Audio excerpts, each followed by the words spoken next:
Hey team, fighting a taller opponent. It can feel like you're chasing shadows. What with the longer reach, the awkward angles, the constant pressure, it can be a real nightmare. But with the right tactics, you can flip the script. I've done it over 3 weight divisions. Let me show you how. Taller opponents usually have the reach advantage, which means they have good range management, good distance management, usually good jab control, and there's the obvious danger zone between you and them. So some common mistakes. 1, staying on the outside too long. That's a big problem. Number 2, reaching up to your opponent. It shortens your range. And number 3, generally just getting frustrated, causing you to make some mistakes. So here's some top tips to help you deal with that. So tip number 1, close the distance smartly. Don't just rush in. Okay, so use feints, head movement and angles to close the distance and time their jab. Get in behind their jab. So let's have a look at a few things that you could do. One I've always had success with, orthodox v orthodox, is parrying the jab. Bear in mind, I don't want to be reaching up to my opponent. Parrying the jab, moving in off, so I'm cross parrying, moving in on the jab to the body and getting that jab to cover my shoulder and closing the distance from there. It simply looks like this. It's just waiting on the jab, timing it, parrying it, and closing the distance from here. And you can work on the inside from there. Once you're on the inside, don't stay in front of them too long, but we'll get to that. So it's just a case of here using some feints, so draw out there, jab, and closing the distance from there. It's relatively easy as long as you don't parry and keep your head here as you go in. If you know, you can't see it when I'm doing it here, but I'm actually parrying and taking my head offline as I'm doing that. And coming in, shoulder into the chest from there. That's one way of doing it. The obvious ones, the head movement, of course, you could do that without the punch, just slipping and coming in. You could do it off of a cross, coming in from the elbow. That's not great.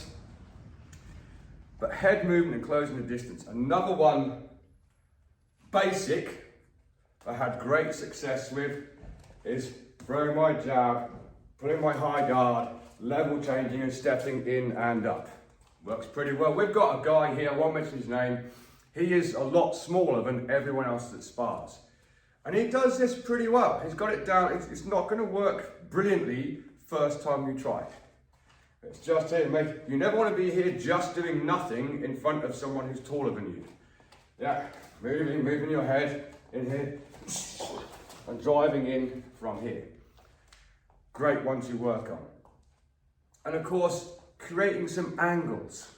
It requires a little bit of footwork. From an orthodox point of view, there's no reason why you can't throw your jab while stepping your right foot over here, boom, and coming back in on a different angle. Plus, if you're orthodox to be orthodox, you're going away from the power hand as well. When you are right-handed versus right-handed, you have a tendency to come round in a clockwise position. You are going straight into the power hand. A great little one is, I'll do a slight angle here so you can see, being able to throw that jab, so I'm feinting, head moving, I'm just cutting that angle and driving in from here. Because you're getting away from the power side, creating a slight angle and going in from there. Others, off of your cross, same thing, stepping through, coming from a different angle from here. That is not just here. If you notice, there's a little roll because we're fighting a taller person. So I'm punching, dropping, stepping and coming through and working this angle, closing the distance from there. There's some basic ones for you to work on. Tip number 2, might sound counterintuitive. Fight smaller. Lower your stance and fight smaller. This causes the taller opponent to punch down. Not only does that disrupt their rhythm, it takes away some of their power and their reach as well. If you look here, here's me at full range on a jab. If I have to start punching down, you know, so my hand comes away from the bag, I've got to lean to get the same distance. Here, touching the bag, here, missing. So if you actually, I know straight away people go, oh, they're taller than me. Lower yourself even more and start fighting down. It's going to cause this person to start punching down here. Okay, so that also helps. Time that with your little head movement and angles. Why was Tyson so good at it? I'm not encouraging you to be Mike Tyson and do this sort of thing. He would lower himself right down with his head movement and working in this way from here. I'll do that again so you can see a little bit more. Lowered head movement and working around this way. So lowering yourself is a top tip if you are fighting a taller opponent. Now, tip number 3. I said this was one of the problems in the start of the video. Don't reach up to your opponent, right? Invest in the body early. Dig the body. It slows them down. It can often start to get the hand drop. It can open a head hoss. Now, me personally, even if I'm fighting someone the same height as me, I like going to the body anyway. There's many ways we can attack going to the body. So let's just put some gloves on, have a look on the back. Firstly, splitting the jab or splitting the cross. Now, if you're already a fan of this channel, you know I like this technique anyway. Splitting the jab or splitting the cross is simply orthodox v orthodox. As their jab comes, bear in mind that we are going to be fighting smaller anyway, hopefully causing them to punch down at us, because same thing applies.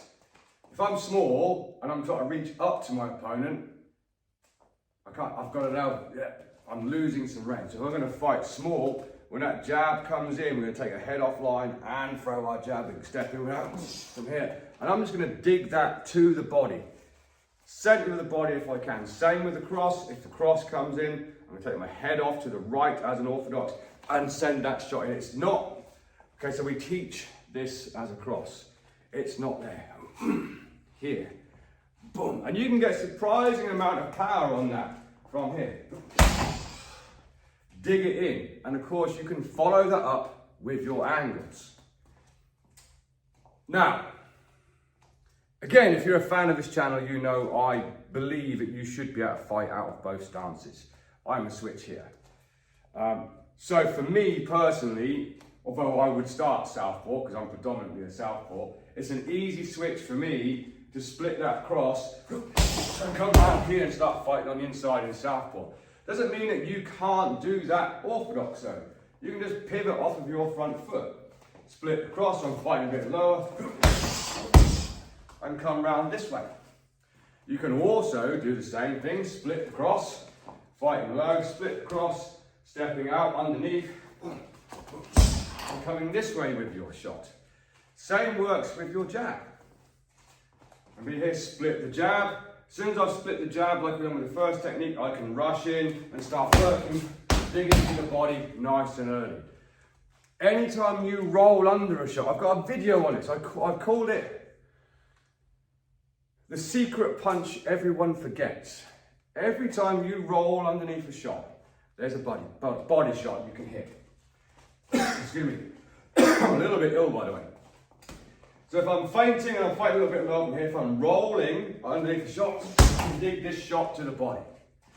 Same the other way, if I'm rolling under a hook, I can dig these shots to the body. Don't worry about the head to begin with. That will often open up. So invest in the body early. Too many people are headhunters and that's all they do. Invest in the body, it opens the head. Tip number 4, don't chase them. Use lateral footwork to cut off the ring and take away their biggest advantage. What do I mean by that? So you'll often see, I said this at the beginning, people get frustrated and they start rushing forwards from here, and someone who's got a longer reach than you usually are pretty good, or if they're a rangy fighter, just popping people off as they're going backwards from here. And the more you chase them, the more you're going to get popped.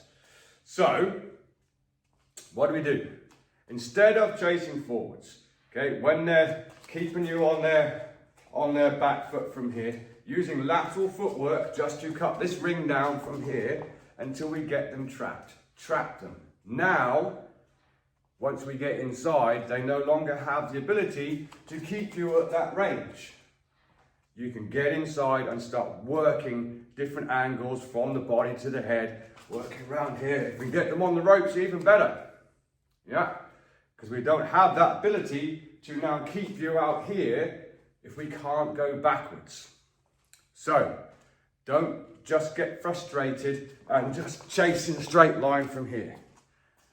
Feinting, lowering, using lateral footwork just to work them around, get them still backing up, but don't be in front of them too long. If you're here, I don't want to be here. I want to be over here and over here. I'm not going to give you so much lateral footwork, so again, you are my opponent. If I do this, you're just going to go around there. Yeah, I'm just taking lane changing, keeping low, moving, get you trapped. Now you can't keep backing away. Top tip, cut the ring. Don't chase them, use lateral movement, trap them, then go to work. Dig the body, open the head. Tip number 5, double up or even triple up your jab. Single jabs get picked off easily by people with long range. Okay? Again, it's that distance management. They're usually from here, just tap in.